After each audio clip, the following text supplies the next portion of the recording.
Imaginez-vous sur une vaste plage au lever du jour. Les vagues de l'océan viennent caresser doucement le rivage, comme si elles murmuraient des secrets ancestraux, tandis que le ciel infini au-dessus de vous enveloppe tendrement l'ensemble du cosmos. Cette scène peut sembler invraisemblable.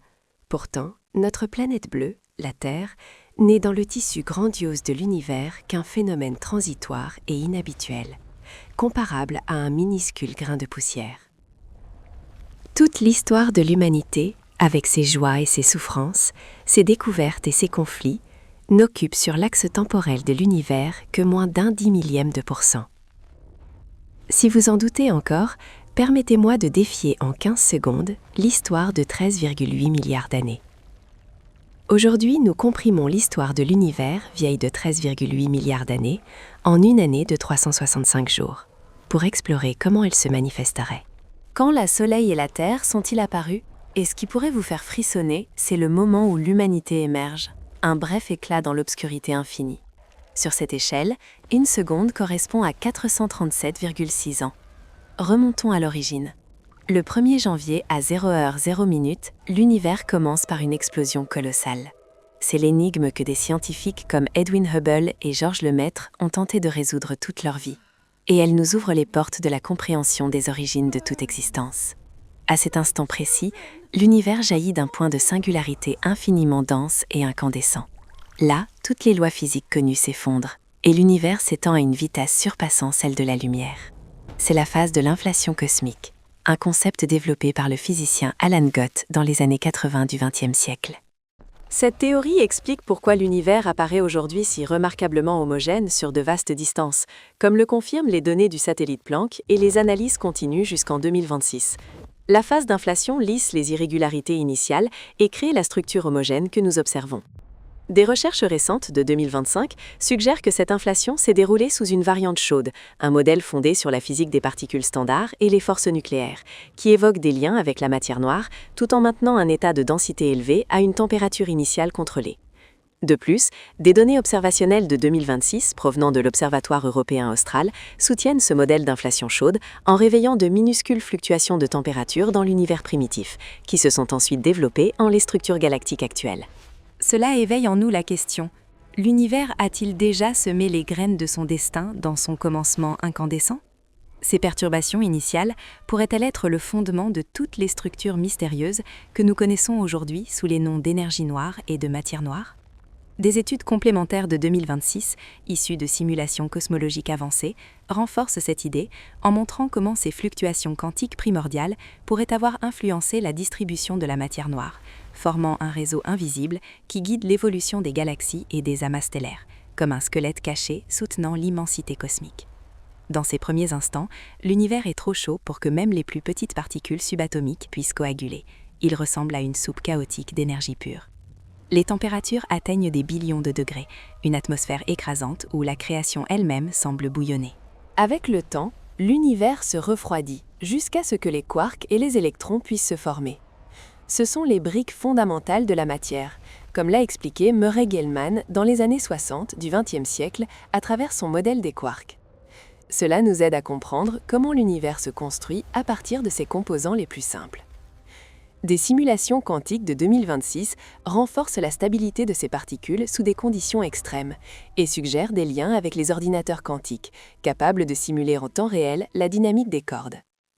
Ces quarks forment ensuite des protons et des neutrons, les constituants de notre propre corps, nous rappelant que l'humanité n'est pas étrangère à l'univers, mais tissée d'éléments ancestraux remontant à cette ère primitive. Des expériences récentes avec des ordinateurs quantiques, comme celle menée par IonQ et l'Université de Washington en 2025, simulent des processus liés au déséquilibre entre matière et antimatière dans l'univers, révélant comment de minuscules fluctuations quantiques pourraient avoir posé les bases de l'existence de toute la matière visible. Cela approfondit le mystère. Pourquoi la matière domine-t-elle l'antimatière ? Et cela pourrait-il indiquer une violation cachée de symétrie qui a préservé l'univers du néant? Des découvertes de 2026 au Grand Collisionneur de Hadron, confirmant une violation de la parité charge dans les baryons, offrent de nouveaux indices sur ce déséquilibre fondamental. suggérant que des asymétries subtiles dans les interactions faibles ont favorisé la survie de la matière, comme un souffle ténu évitant l'annihilation totale et permettant l'émergence de tout ce qui existe. Sur le calendrier cosmique, le 1er janvier à 0h14 et 28 secondes, l'univers se refroidit suffisamment pour que les électrons soient capturés par les noyaux atomiques, formant les premiers atomes d'hydrogène et d'hélium. C'est le processus de recombinaison, qui s'est produit environ 380 000 ans après le Big Bang, comme le prouvent les données de la sonde Wilkinson Microwave Anisotropy Probe de l'Administration nationale de l'aéronautique et de l'espace. Cet événement libère la première lumière de l'univers, que nous détectons aujourd'hui sous forme de rayonnement de fond cosmique micro-ondes, un faible écho de l'aube des temps, pour lequel des scientifiques comme George Smoot ont reçu le prix Nobel, révélant comment l'univers était autrefois une mer unifiée de feu. Des cartographies précises du télescope Atacama Cosmology de 2026 confirment son isotropie presque parfaite. Pourtant, à cette époque, il n'y a pas encore d'étoiles. L'univers ressemble à une longue aube, baignée d'une lueur orangée faible qui dure environ 3 millions d'années avant de passer à des longueurs d'onde invisibles.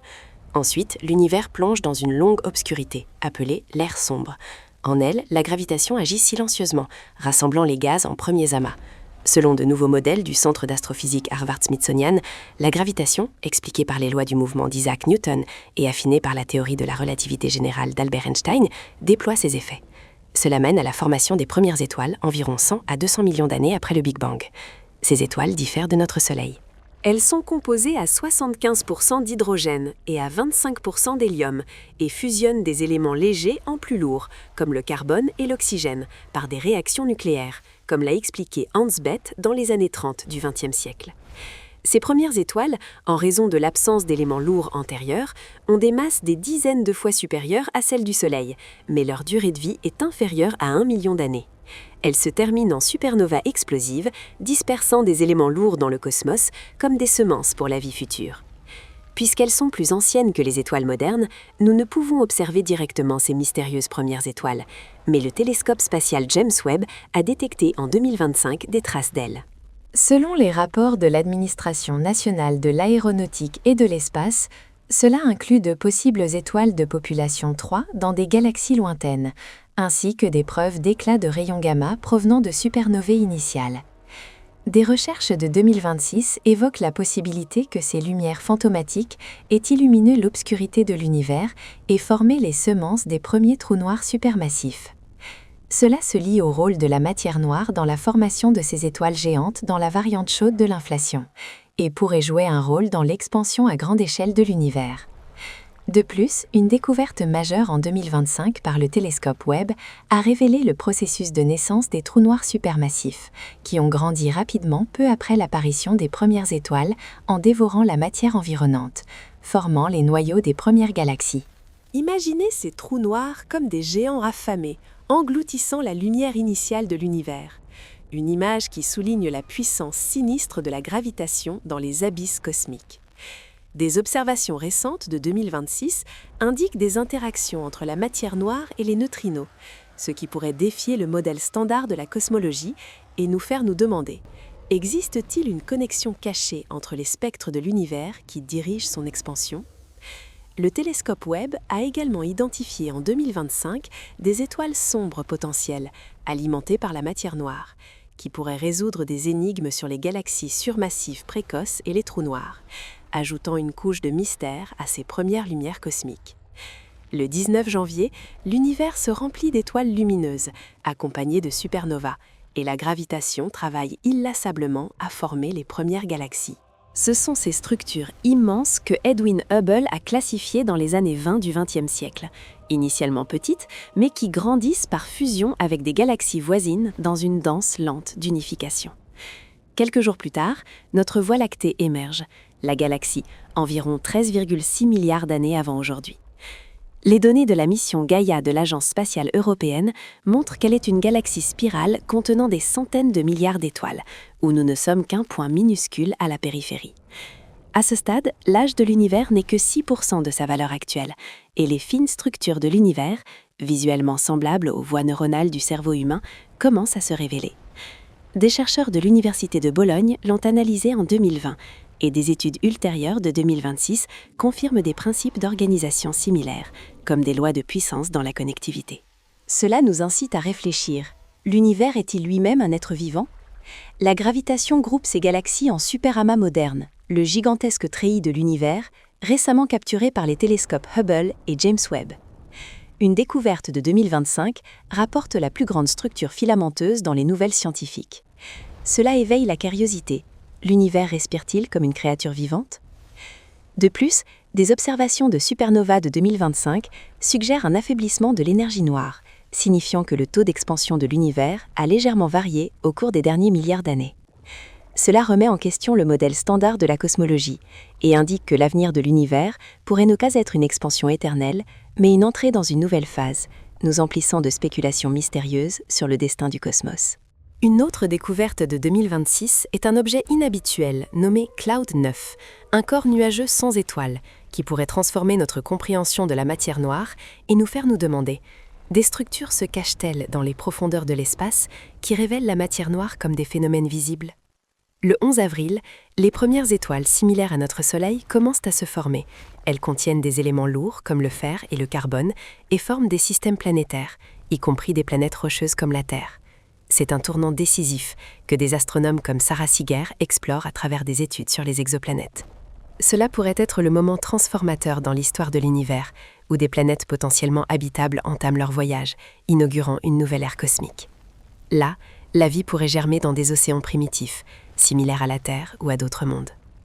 Par le télescope Webb, de nouvelles exoplanètes ont été découvertes en 2025 à proximité, incluant plusieurs potentiellement habitables, montrant dans leurs atmosphères des biosignatures possibles, comme un mélange d'oxygène et de méthane.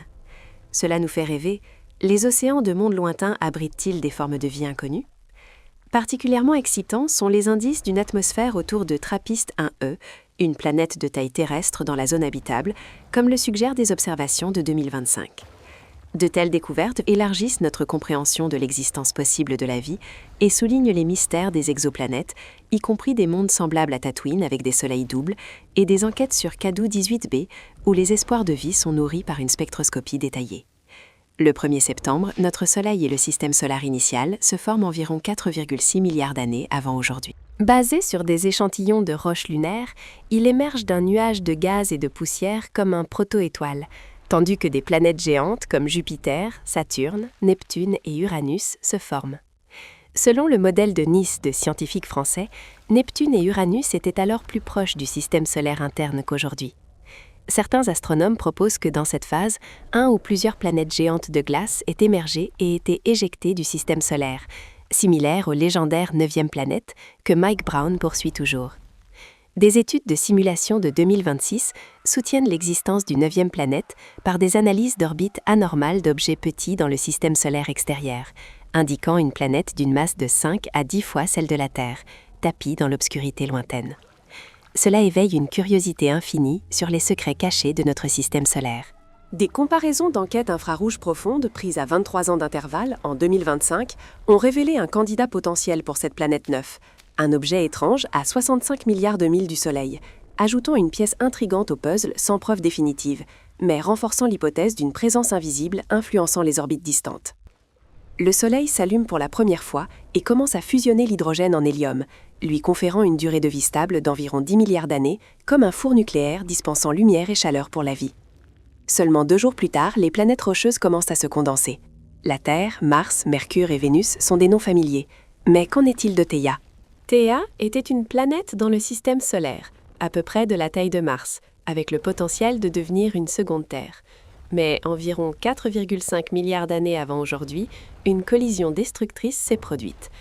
Des simulations de l'Administration nationale de l'aéronautique et de l'espace de 2022 montrent comment Theia a percuté la jeune Terre avec une force inimaginable, projetant des débris dans l'espace. Cet impact résonne comme un rugissement primordial. De ces restes, Theia ne survit pas en tant que planète, mais comme notre Lune, qui stabilise l'inclinaison axiale de la Terre et crée des marées ainsi que des saisons.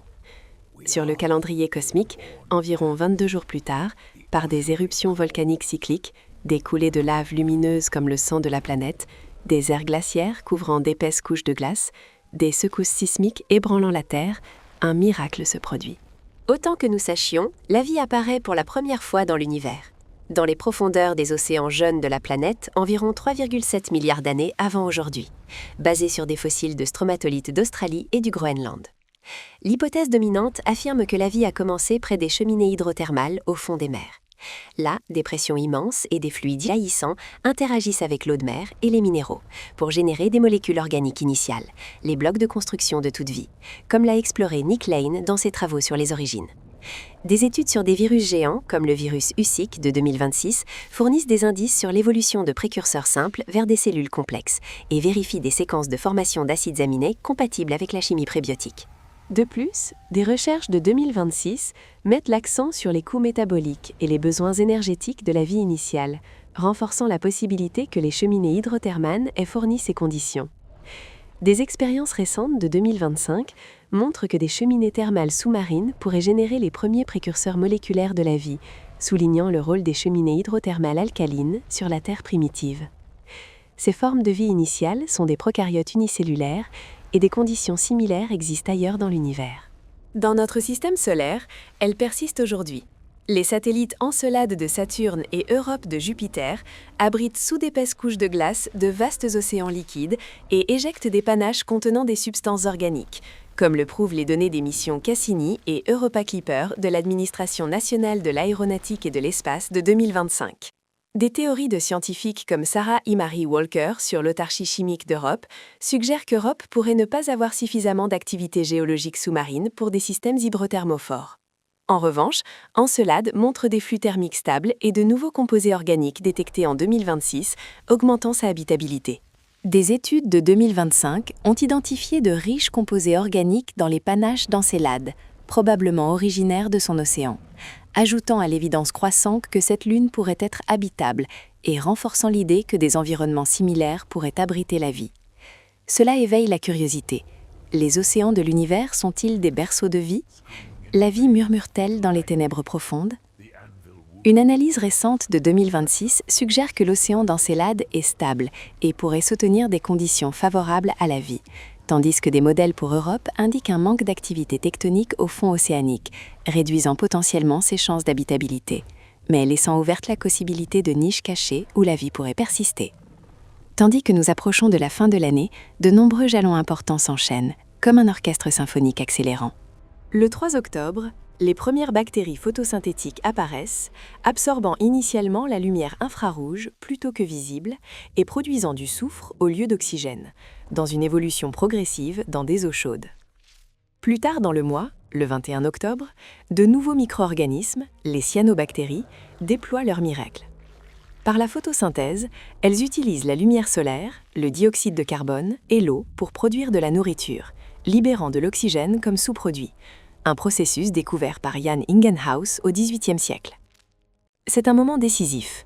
Les réserves d'oxygène de la Terre commencent à augmenter lentement, saturant d'abord les océans, puis passant dans l'atmosphère environ 2,4 milliards d'années avant aujourd'hui. C'est le grand événement d'oxydation qui a transformé la Terre d'un monde pauvre en oxygène en une planète bleue, comme le prouvent des études de l'Université de Californie. Des analyses d'horloges moléculaires de 2026 révèlent que certaines bactéries utilisaient des traces d'oxygène avant la prolifération des cyanobactéries et tracent révolution des gènes multicellulaires dans les cyanobactéries subséquentes. De plus, de nouvelles recherches montrent que des éléments traces comme le nickel et l'urée ont retardé l'oxydation de millions d'années. La vie évolue rapidement.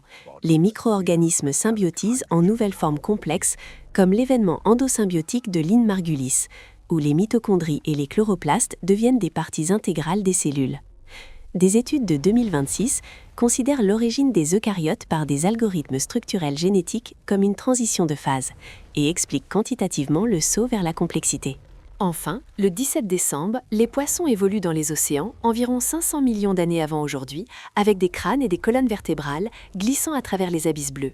Le 20 décembre à 2h15 du matin, les premiers requins apparaissent dans les vastes océans, environ 450 millions d'années avant aujourd'hui, prédateurs primitifs aux dents acérées dont les nageoires traversent l'eau comme des murmures de vie. Seulement 9 heures plus tard, les premiers arbres émergent sur la Terre, environ 380 millions d'années avant aujourd'hui, comme le rapportent des faits fascinants du Muséum d'histoire naturelle de Londres. Les requins sont arrivés environ 30 millions d'années avant les arbres sur Terre. Un étonnement sur le flux du temps. Le 22 décembre, la vie atteint un autre jalon et quitte l'eau pour évoluer sur la Terre. Les organismes initiaux rampent sur le rivage, respirant l'air sec, le premier pas vers l'énorme diversité des animaux sur Terre aujourd'hui, la grande migration de l'océan au continent.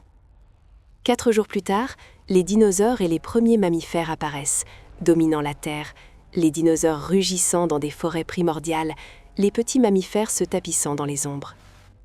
À cette époque, l'ancien supercontinent Pangée commence à se disloquer, environ 200 millions d'années avant aujourd'hui, formant les contours grossiers des continents actuels, avec des tremblements de terre résonnant comme des soupirs de la Terre. Le 30 décembre, à 6h38 du matin, le destin des dinosaures frappe. Environ 66 millions d'années avant aujourd'hui, leur ennemi juré s'abat sur la Terre, heurtant à 20 km par seconde la région qui est aujourd'hui le golfe du Mexique, créant le cratère de Chicxulub. Les données de l'hypothèse de collision de Luis Alvarez et de son fils prouvent un diamètre de plus de 170 km. L'énergie libérée équivaut à la puissance destructrice des bombes atomiques de la Seconde Guerre mondiale multipliée par 10 milliards. Elle anéantit complètement la zone environnante, incinérant les plantes à des milliers de kilomètres dans un enfer de feu. Le bruit retentit sur la planète. Des tremblements de terre et des tsunamis dévastent le monde. Mais le pire est à venir. Des nuages massifs de roches et de débris sont projetés dans l'atmosphère, formant une couche de poussière globale. Cette couche n'est que 0,1 pouce d'épaisseur, mais chauffée à des températures extrêmes par l'énergie cinétique de l'impact, elle réchauffe rapidement l'atmosphère. Sauf dans les profondeurs marines ou souterraines, presque toute la vie périt, essentiellement tous les dinosaures, dans cette vague de chaleur effroyable. Leur dernier cri se mêle au vent de poussière. Le nuage dense couvre la Terre, bloquant presque toute la lumière solaire pendant des années, causant des chutes dramatiques de température et des conditions de survie plus dures. 75% des espèces s'éteignent, un écosystème entier diversifié perdu à jamais.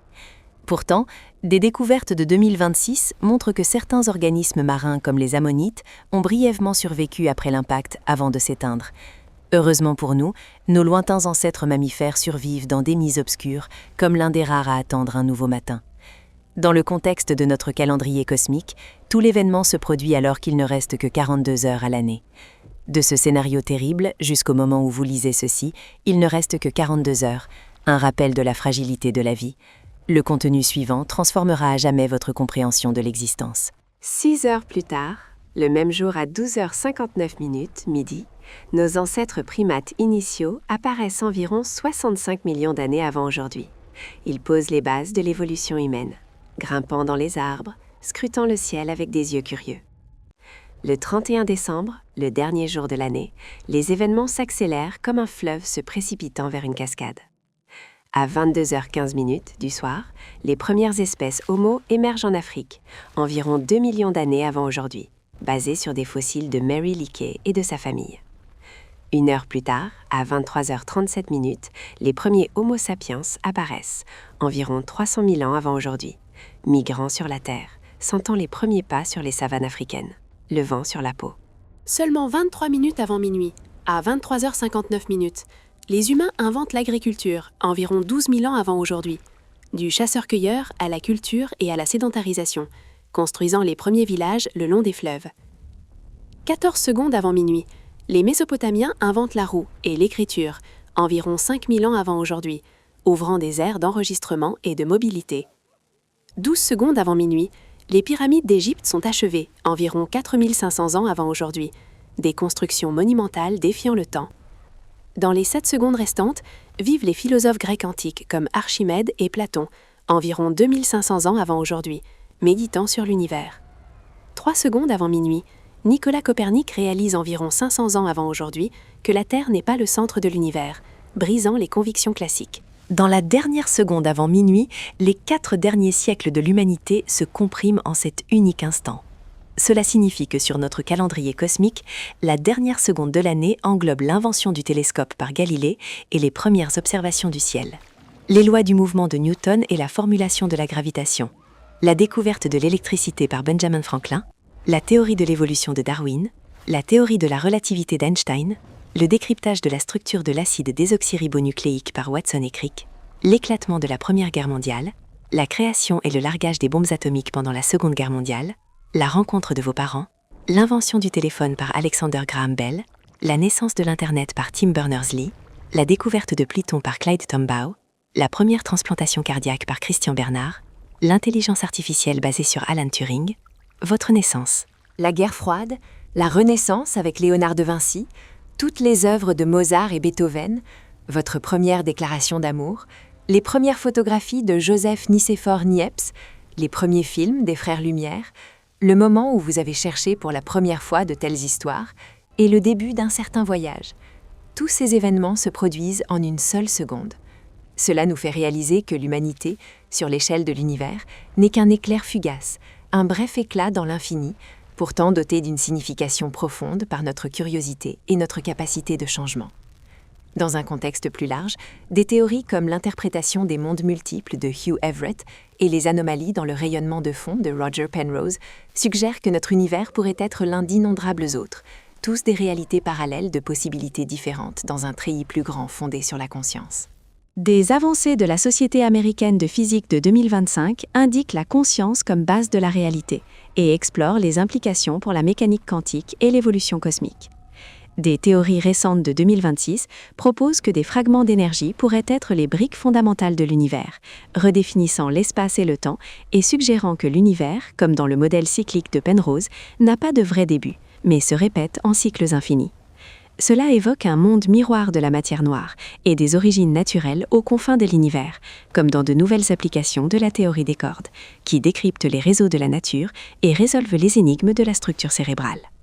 Des recherches de 2025 prouvent mathématiquement que notre univers ne peut être une simulation, renforçant l'idée d'une réalité tangible aux multiples facettes. Cela approfondit davantage le mystère de l'univers et nous fait nous demander si nous faisons partie de possibilités infinies.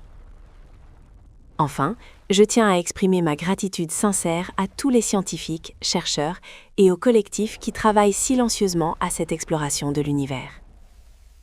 Edwin Hubble, Georges Lemaître, Alan Guth, Murray Gell-Mann, George Smoot, Hans Bethe, Sarah Seeger, Mike Brown, Nick Lane, Jan Ingenhousz, Lynn Margulis, Luis Alvarez, Mary Leakey, Isaac Newton, Albert Einstein, Charles Darwin, James Watson, Francis Crick, Alan Turing, Roger Penrose, Hugh Everett et d'innombrables autres, dont les efforts inlassables et le dévouement offrent à l'humanité des insights précieux, bâtissent les fondations du savoir, inspirent les générations futures et nous font reconnaître notre position humble mais puissante dans l'immensité de l'univers.